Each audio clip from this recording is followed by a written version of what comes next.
আসসালামু আলাইকুম। সবাইকে আমাদের কম্পিউটার অফিস অ্যাপ্লিকেশন কোর্সে স্বাগতম।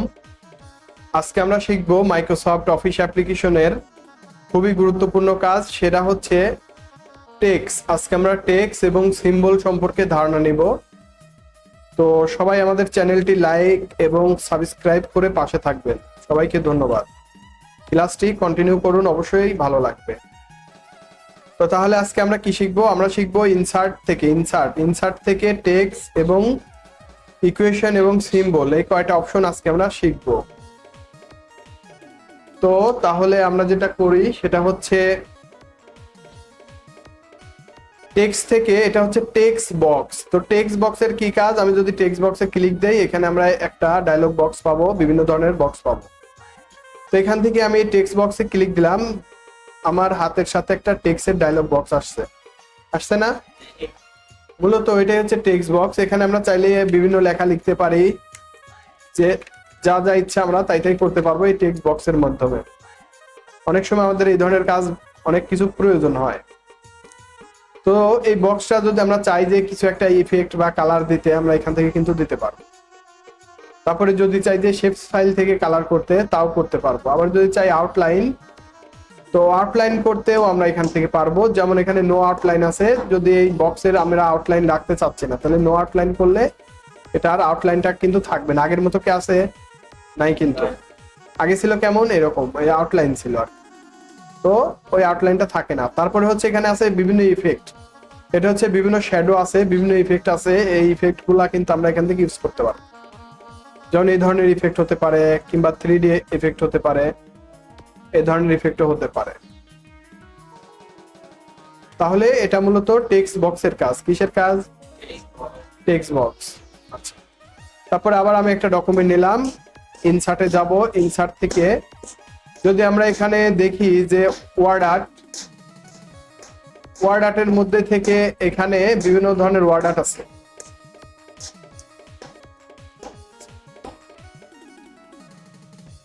এই ওয়ার্ড আর্টে বিভিন্ন ধরনের ওয়ার্ড আর্ট আমরা এখান থেকে দেখতে পারবো। তাহলে যদি দেখি যে কোন ধরনের ওয়ার্ড আর্ট আছে, এটা এখানে দেখেন এক ধরনের ওয়ার্ড আর্ট। আমি কিন্তু এখান থেকে বিভিন্ন স্টাইলে লিখতে পারবো, বিভিন্ন স্টাইল। যেমন একটা নাম লিখলাম, লিখে এটাকে আমি ডিজাইন করব। তাহলে আমার এখানে ড্রয়িং টুলস নামের একটা ডায়লগ বক্স চলে আসবে, আর এই বক্স থেকে আমরা বিভিন্ন ধরনের ডিজাইন কিন্তু করতে পারবো। যখন কোনো বইয়ের কাজটা যখন বেশি বেশি করব, তখন কিন্তু আমরা এটা করতে পারবো। তো এই টুলস বক্স থেকে এখানে আছে শেপস, আর শেপস থেকে এরকম সুন্দর সুন্দর কালার করা যায়। তারপরে এখানে আউটলাইন করা যায়, অনেক ধরনের আউটলাইন আছে। আউটলাইন দিয়ে দিলাম। এফেক্ট, এখানে বিভিন্ন ধরনের 3D এফেক্ট আছে। যদি চাই যে এই ধরনের এফেক্ট আমরা দিব, আমরা যারা অনেক সময় মুভি দেখি, মুভির উপরে এরকম এফেক্ট আসে না অনেক সময়, তো ঠিক এই এফেক্ট গুলা কিন্তু ব্যবহার করতে পারি। আচ্ছা, আবার যদি আমি এখানে যাই, এখন ইনসার্ট থেকে আমরা শিখবো ওয়ার্ড আর্ট। ওয়ার্ড আর্টের জন্য আমি ওয়ার্ড আর্টেই ক্লিক দিলাম। তো এখানে যদি ক্লিক দেই, তাহলে আমি অন্য একটা আইটেমের উপরে ক্লিক দেই। এখন এখানে চাচ্ছি যে আমি বাংলাতে কিছু লিখতে, তো এটা ডিজাইন করে দেখাতে বাংলা। তো আমি চুতু নেম যে করে নিলাম বাংলা, তাই খোলা উচ্চ বিদ্যালয় লিখবো।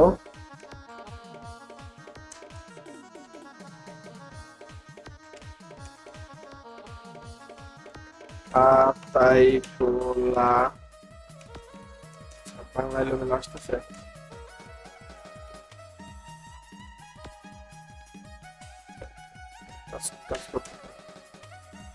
তো দেখি এখান থেকে লেখা যায় নাকি ইউনিকোড দিয়ে। তো ইউনিকোডটা আমরা এখান থেকে নিলাম, তাই খোলা উচ্চ বিদ্যালয়। আমি উপরে ডিজাইনটা কেটে দিই। এখন এটাকে কিন্তু যদি এই রোলারটা ধরে আমরা টানি, তাহলে এদিকে একটু বড় হবে, ওদিকে টানলে ছোট হবে। এখন ড্রয়িং টুলস থেকে আমার ইচ্ছা মতো দেখে আমরা কোনো সাইজ করতে পারি কিনা। তো এখানে আমরা যাব, এখানে বিভিন্ন ধরনের সাইজ পাবো, এখানেও বিভিন্ন ধরনের সাইজ পাবো। তো এখান থেকে আমরা যে কাজটা করব সেটা হচ্ছে শেপস। এখানে বিভিন্ন ধরনের শেপস আছে,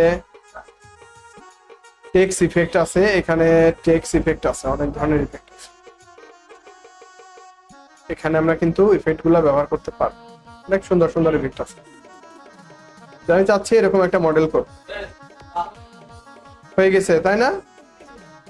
আচ্ছা, তো আমরা যদি একটু ভিতরে যাই, যেমন আমি শীটের মধ্যে লিখছি একটা মডেল যে মাস্টার কম্পিউটার প্রশিক্ষণ কেন্দ্র। আমার শীটের উপরে কিন্তু বাঁকা করে চাঁদের মতো একটা ডিজাইন করা আছে, আছে না? সেই ডিজাইনটা কিন্তু আমরা এখান থেকেই করছি, এই ইফেক্ট থেকেই, অর্থাৎ এই টেক্সট ডিরেকশন থেকেই। সেটা এই যে ওয়ার্ডার্ট, এই ওয়ার্ডার্টের বিভিন্ন আইটেমের মধ্যে থেকে আমরা করছি। সেটা হচ্ছে যদি আমি এখানে যাই, যে ফিল্টার আছে, তারপরে অ্যারো আছে, এখানে অ্যাড ইফেক্ট আছে, এখানে গেলে এরকম বা এরকম এফেক্ট গুলা ছিল, কিংবা এরকম এফেক্ট গুলা ছিল, জাস্ট ওটা ধরে নিচে থেকে টান দিলে হয়ে যায় এরকম, মানে ঘুরানো আর কি। এটা ঘুরানো যায়, এটা ঘুরানোরও ব্যবস্থা আছে। এই যে এটা দিয়ে যদি আমি এভাবে ঘুরাই দিই তাহলে ঘুরে যাবে, ঠিক আছে? ঘুরে যাচ্ছে না? এরকম করে ঘুরে দেওয়া যায়। তো এই ইফেক্টটা সুন্দর লাগে না? আচ্ছা, যদি আমি ফন্টটা বড় করে দেই তাও কিন্তু হবে। এই যে ফন্টটা বড় করে দিলাম, ইফেক্ট, এটা 3D ইফেক্ট সিলেক্ট করা আছে, এই জন্য এরকম দেখাচ্ছে। তো আমরা যে কোনো ধরনের ইফেক্টই কিন্তু নিতে পারবো। ক্লিয়ার? তারপরে যেটা গুরুত্বপূর্ণ কাজ সেটা হচ্ছে ইনসার্ট থেকে। তো আমরা টেক্সট বক্স এবং ওয়ার্ডার শিখলাম, এখন হচ্ছে শিখবো ডেট অ্যান্ড টাইম। আমি যদি অতিরিক্ত কোনো ডেট অ্যান্ড টাইম লিখতে চাই বা দিতে চাই, তাহলে আগে কার্সরটা লিখে তারপরে ইনসার্ট থেকে ডেট অ্যান্ড টাইমে যাব। আর এখানে 10/24, অর্থাৎ 24/10/2024 অটোমেটিক লিখাই থাকে, জাস্ট ওকে ক্লিক দিলে চলে যাবে। আগে মাসের নাম, আগে তারিখ, তারপরে সাল, ঠিক আছে? ডেট অ্যান্ড টাইম, এখানে যে ডেট এবং টাইমটা আমার দরকার, যেমন যদি এটা লিখি যে থার্সডে অক্টোবর 2024, এটা আমরা লিখতে পারি। তাহলে কি এই লেখাটা আমার কিন্তু আর টাইপিং করার প্রয়োজন হবে না। বোঝা গেল? তো তারপরে আমি এখানে ইউনিক কোডটা বাদ দিয়ে থুয়ে আসি এবং এখান থেকে ইংলিশ লিখ। তো তাইলে আমরা এই দুইটা জিনিস বুঝতে পারলাম না? আচ্ছা, তারপর আছে ড্রপ ক্যাপ। ড্রপ ক্যাপ হচ্ছে কোনো প্যাসেজ আমরা যখন লিখি, যে কোনো প্যাসেজ লিখি না, অনেক সময় ওই স্টাইলটা আগে ফলো করি, তাহলে আমরা বুঝতে পারবো। যেমন এরকম ধরো যে আমি একটা প্যাসেজ লিখতেছি বা একটা প্যারাগ্রাফ লিখতেছি, তো এটা লেখার পর আমরা ড্রপ ক্যাপ করে থাকি অনেক সময়। কি ধরনের ড্রপ ক্যাপ? যে প্রথম অক্ষর, অর্থাৎ বাক্যের প্রথম অক্ষরটা ধরলাম এরকম স্পেস স্পেস স্পেস এরকম আছে, স্পেস দিয়ে দিচ্ছি আর কি, কারণ বোঝার জন্য। হ্যাঁ, তো এই বাক্যের প্রথম অক্ষরটা ড্রপ করব আমরা, তাহলে এখানে যদি যাই ড্রপ ক্যাপ অপশন, আর ড্রপ ক্যাপ অপশন থেকে এই শুধু ড্রপ 3, অর্থাৎ 3 লাইন পরিমাণ ড্রপ দেব। ওকে, তাহলে কি এই লেখাটা বাক্যের প্রথম অক্ষরটা বড় হাতের হয়ে গেল না? তো এরকম আমরা কিন্তু বিভিন্ন পেপার পত্রিকায় দেখি, যেমন প্রথম আলো পত্রিকাতে দেখি যে আমার বাংলাদেশ, তাহলে আমার বাংলাদেশ স্বরে এটা কিন্তু বড় থাকে, 3-4 লাইন ড্রপ থাকে। বোঝা গেল? এরকম কিন্তু আমরা অনেক সময় লিখতে হবে, আমাদেরও কাজ করতে হবে, সেক্ষেত্রে আমরা কিন্তু এটা ড্রপ ক্যাপ দিতে পারবো। তাহলে এটা ড্রপ ক্যাপ অপশন থেকে চলে যাব। ড্রপ ক্যাপ অপশন আমরা 3 লাইন, 4 লাইন, 5 লাইন, যে কয় লাইন ড্রপ দিতে চাই সেই কয় লাইনই পারবো। এখানে ক্লিক দিলে হয়ে যাবে। যেমন 10 লাইন পরিমাণ ড্রপ হচ্ছে। বুঝা গেল? এটা হচ্ছে ড্রপ ক্যাপের কাজ। আর অবজেক্ট হচ্ছে মূলত যে কাজ আমাদের এই ফাংশনে থাকে না, সেই কাজগুলো, যে কোনো কাজ, যে আমি কাজ করতে চাচ্ছি একটা কাজ, সেটা কিন্তু নাই, সেই কাজটা কিন্তু আমরা অবজেক্ট থেকে কিন্তু করে নিতে পারি। এটা হচ্ছে অবজেক্ট থেকে যে কোনো ধরনের কাজ। যেমন যদি আমি ধরি যে এক্সেল এর কাজ বা ওয়ার্ডের কাজ আমার নাই, তো যেহেতু আমার সবই আছে, আমি চাচ্ছি যে একটা কাজ আমার নাই, আমি শুধু তাই দেখানোর জন্য, যেমন এক্সেল এর এই কাজটা আমার নাই, এক্সেল চার্ট, ওকে দিয়ে দিই। ওকে দিলাম, আমার কিন্তু একটা এক্সেল এর চার্ট চলে আসছে না? তো এমন কোনো কাজ, যে কাজ আমার প্রয়োজন কিন্তু আমার ডকুমেন্টে নাই, সেই ধরনের কাজ আনতে গেলে কোথায় যাব? অবজেক্টে। ঠিক আছে, এটা খালি মনে রাখলেই হবে। আর কাজ সবচেয়ে বেশি হয় হলো টেক্সট বক্স এবং ওয়ার্ডার্ট। আর এই ড্রপ ক্যাপের কাজটা, ঠিক আছে। আচ্ছা, তারপরে গুরুত্বপূর্ণ কাজ হচ্ছে সেটা হচ্ছে আমরা ইকুয়েশন এবং সিম্বল শিখবো। তো ইকুয়েশন আমরা অনেক সময় গাণিতিক কাজ করে থাকি, অর্থাৎ বীজগাণিতিক রাশিগুলো লিখি, অনেক সময় লিখি না, বিভিন্ন সূত্র লিখি বীজগণিতের। তো সেই ধরনের কাজ যদি করতে চাই তাহলে আমরা কি করব দেখো, যে সেটার জন্য আমরা চলে যাব ইনসার্ট, ইনসার্ট থেকে এটা ইকুয়েশন, ইকুয়েশন থেকে যে কোনো একটা আইকনে যদি ক্লিক দিই, ইনসার্ট নিউ ইকুয়েশন, এখানে যদি যাই তো আমি এখানে লিখতে চাচ্ছি এক নম্বরে কি লিখতে চাচ্ছি, এ স্কোয়ার প্লাস বি স্কোয়ার। তাহলে আগে এ লিখে নিলাম, লিখে নিয়ে এটাকে সিলেক্ট করে নিয়ে এটা হলো স্ক্রিপ্ট, এই যে স্ক্রিপ্টের এই আপ অ্যারোটা চাপ দেব, তাহলে কি এর উপরে আমি স্কোয়ার লিখবো। তো এখানে একটা ক্লিক দিলাম, 2 লিখলাম, তো এ স্কোয়ার হয়ে গেল। তারপর কি রাইট অ্যারো, এটা হচ্ছে রাইট অ্যারো দিয়ে সারাই নিতে হবে, হ্যাঁ, মুক্ত করে নিতে হবে। Plus 2ab plus B square. তো বি স্কোয়ারটা লেখার জন্য বিটা সিলেক্ট করব, আমরা কিবোর্ড দিয়েও সিলেক্ট করতে পারি, শিফট ধরে লেফট অ্যারো চাপ দিলে সিলেক্ট হবে, তারপরে স্ক্রিপ্ট এটা বি স্কোয়ার। তো এরকম বিভিন্ন রাশি কিন্তু আমরা এখান থেকে লিখবো, যেমন এখান থেকে স্ক্রিপ্ট, অর্থাৎ এখান থেকে পাওয়ার দেওয়া যায়, যেমন হচ্ছে 5 এর পাওয়ার কত ধরলাম 2, রাইট অ্যারো দিয়ে বের হলাম প্লাস, আবার যদি বলে যে √5, হ্যাঁ √5, ধরো রুট দিলা তারপরে 5, আগে রুট দিয়ে নিলা, এখান থেকে √6, এরকমও হতে পারে, বোঝা যাচ্ছে। তারপরে তোমার হতে পারে হচ্ছে এরকম ফাংশন বা ফ্যাক্টর বলে, ফ্যাক্টর এ, ফ্যাক্টর বি, এরকম হতে পারে। তারপরে তোমার এখান থেকে আমি জাস্ট একটা একটা করে দেখাই দিচ্ছি, এর মধ্যে সবই আছে। তোমার হতে পারে যে এত পাওয়ার এত বা এত হচ্ছে এত, এরকম কিন্তু কাজ হয় অনেক সময়, হ্যাঁ। প্লাস তারপর হচ্ছে কি ব্র্যাকেট কোথায় পাবো আমরা, এই যে ব্র্যাকেটে আসলে ব্র্যাকেট পাবো, অর্থাৎ ফার্স্ট ব্র্যাকেটের মধ্যে এ বি লিখলাম প্লাস, তাহলে এটা আছে ব্র্যাকেট, এর মধ্যে first bracket, second bracket, third bracket, সমস্ত ব্র্যাকেট আছে। তারপরে এটা হচ্ছে আছে সাইন থিটা কস থিটা, এখানে যদি আমরা থিটাতে যাই, এখানে সাইন আছে, তো সাইনে ক্লিক দিলে এখানে আমরা বিভিন্ন ধরনের থিটা পাবো, এই যে থিটাগুলো, এখানে বিভিন্ন ধরনের থিটা আছে। তো থিটাগুলো আমরা কিভাবে নিব, এখানে যে একটু খুঁজলে পাওয়া যাবে, যে সাইন থিটা প্লাস, তো আমরা এখানে সাইন থিটা প্লাস দিয়ে দিলাম। তারপরে আছে কি, এটা আছে পূর্ণপূর্ণিক, আমরা লিখি না যে 5 পূর্ণপূর্ণিক সমান কত, এরকম কিন্তু লিখি। তারপরে আছে এখানে লগারিদম, অর্থাৎ log 5 পাওয়ার 10, এরকম লগারিদম লিখি। তারপরে আমরা কি লিখি, আমি কিন্তু সব একটা একটা করে জাস্ট দেখাই দিচ্ছি, এরকম অপশন থাকে, ম্যাক্স মার্টিক্সের অপশন থাকে, আবার এখান থেকে হতে পারে যে 90 ডিগ্রি, আমি যদি 90 ডিগ্রি লিখতে চাই, যে 19 ডিগ্রি, আমি লিখবো 19 ডিগ্রি, তাহলে কি করব, আগে এখানে ধরলাম প্লাস দিলাম, আমি 90 লিখলাম, লিখার পরে এই যে সিম্বল হচ্ছে প্রতীক বা চিহ্ন, যে প্রতীক কিবোর্ডে থাকে না সচরাচর, সেই প্রতীকগুলোই এখানে থাকে, হ্যাঁ, কারণ একটা কিবোর্ডে তো এত প্রতীক দেওয়া সম্ভব না, এই জন্য এখানে কিছু প্রতীক আছে, চিহ্ন আছে, যেমন 19 লিখলাম, এই যে ডিগ্রি দিয়ে দিলাম, তাহলে কি 90 ডিগ্রি হয়ে গেল না।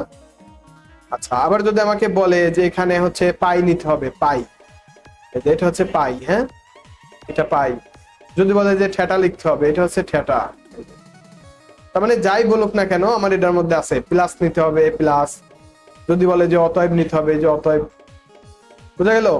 তার মানে এটা মূলত আমাদের ইকুয়েশনের কাজ, আমরা বীজগণিতের যত কাজ করবো সব এর মধ্যে থেকে।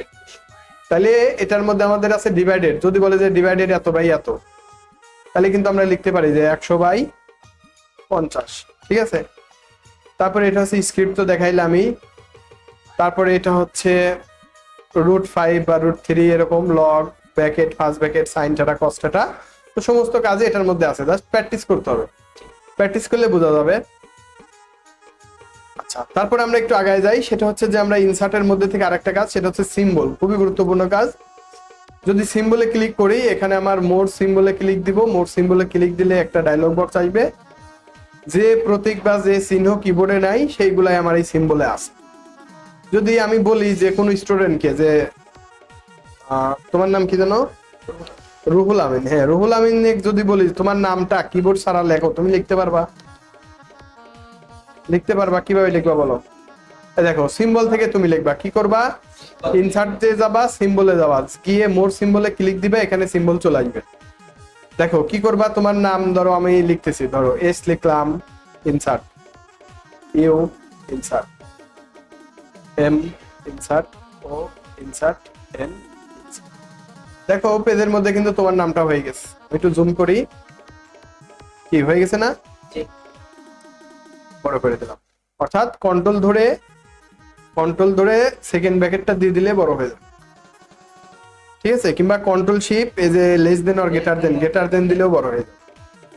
তাহলে কি সিম্বল থেকে প্রতীক, যে কোনো প্রতীক তুমি কিন্তু নিতে পারতেছো। যদি কোনো ডলার চিহ্ন নেওয়ার দরকার হয়, তুমি এখানে জাস্ট ক্লিক দিয়ে ইনসার্টে ক্লিক দেবে, দেখো ডলার চিহ্ন চলে আসছে।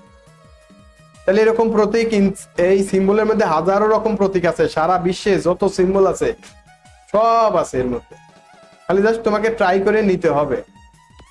হ্যাঁ, যেমন কোনো মনোগ্রাম থাকে, যেমন ওই যে আরএফএল কোম্পানির মনোগ্রাম আছে না, আর তার ভিতরে একটা গোল, ওইরকম মনোগ্রামও তোমরা নিতে পারো। দেখো এরকম, এটা আমি নিয়ে নিলাম। তারপর এটা রেগুলারের মধ্যে থাকে সচরাচর আরএফএল এর মনোগ্রামটা, মনে করো যে, আর দেখো আর লেখা আছে এবং গোল দেয়া আছে, একটু খুঁজলে পরে পাওয়া যাবে। আসলে যে ভালো করে খুঁজবে সে কিন্তু পাবে। তো বিভিন্ন ধরনের মনোগ্রাম, বিভিন্ন ধরনের সিস্টেম তোমরা এখান থেকে নিতে পারো, আছে না। এটা হচ্ছে সিম্বল। এই যে যেমন এই যে সি, কি এরকম আছে না, এরকমই আর লেখা থাকবে, তারপরে গোল দেওয়া থাকবে। তো এরকম বিশেষ বিশেষ মনোগ্রাম তুমি এখানে পেয়ে যাবা, এই সিম্বলের মধ্যে পেয়ে যাবা। এই যে যেটা বলতেছিলাম, এই যে আর, এই যে এটার কথা বলতেছিলাম, আছে না আরএফএল এর, দেখো লোগোই কিন্তু এটা, আর দিয়ে একটা মনোগ্রাম দিয়ে তার একটা লোগো বানিয়ে দিয়েছে, ঠিক আছে। তার মানে সিম্বল হচ্ছে প্রতীক বা চিহ্ন। সিম্বল কি, প্রতীক বা চিহ্ন। আর ইকুয়েশন তো আমরা কি বুঝি, ইকুয়েশন হলো বীজগণিতের যত কাজ করা যায় সবগুলা কাজ নিয়ে করা, ঠিক আছে। তো এই হচ্ছে কাজ। তাহলে আমরা আজকে কি কি শিখলাম, আমরা শিখলাম হচ্ছে টেক্সট বক্স, ওয়ার্ডার্ট, ডট ক্যাপ আর ডেট এন্ড টাইম, এগুলা মনে রাখবা। আর শিখলাম হচ্ছে ইকুয়েশন, সিম্বল আর অবজেক্টটা খালি মনে রাখবা, আর যে কাজ তুমি পাবা না সেই কাজ ওখান থেকে অবজেক্ট থেকে করবা। তো ঠিক আছে, আজকে ক্লাস এই পর্যন্তই, সবাইকে ধন্যবাদ। আর আগামী কালকের পড়াশোনাটা আমি দিয়ে দিচ্ছি, সেটা হলো পেজ লেআউটটা পড়তে হবে। কি করতে হবে, পেজ লেআউটের একটা ক্লাস আছে, আর এখানে তোমার ওয়াটারমার্ক, পেজ কালার, এগুলোর একটা ক্লাস আছে। তার মানে আর তোমাকে 2 দিন ক্লাস করলে তোমার কিন্তু ওয়ার্ডটা শেষ হয়ে যাবে। আর যদি কারো কোনো সমস্যা থেকে থাকে সেটা আমি একবার রিপ্লে করে দেবো, টোটাল ক্লাসটা রিপ্লে করে দেবো, ঝালাই করে দেবো, তাহলে কিন্তু তোমরা পারবা, ঠিক আছে। আর কারো কোনো সমস্যা থাকলে আমাকে কিন্তু জানাতে হবে, আমাকে না জানালে কিন্তু আমি বুঝবো না যে কার কি প্রবলেম হচ্ছে। সেটা মেসেঞ্জারে হোক, সেটা ইউটিউবে কমেন্ট করে হোক, বা সেটা সরাসরি হোক, আমাকে বলবা যে ভাইয়া এই কাজটা কেমন কি আমি বুঝতেছি না। তাহলে কিন্তু আমি বুঝবো যে হ্যাঁ আমার অমুক স্টুডেন্ট পারছে না, আমাকে দেখাই দিতে হবে। না বললে কিন্তু আমি ধরে নেবো যে সবাই পারে, ঠিক আছে। তাহলে লসটা কিন্তু তোমার হবে, আমার হবে না। তো এই জন্য যে কাজটা পারবা না আমাকে বলবা যে এটা একটু দেখাই দেন, আমি কিন্তু দেখাই দেব। আর গ্রুপে বললে কোনো স্টুডেন্ট দেখাই দিতে পারে, বা যে পারে সে কিন্তু বলে দিবে যে এই কাজটা এমন এমন। তো ঠিক আছে, সবাইকে ধন্যবাদ।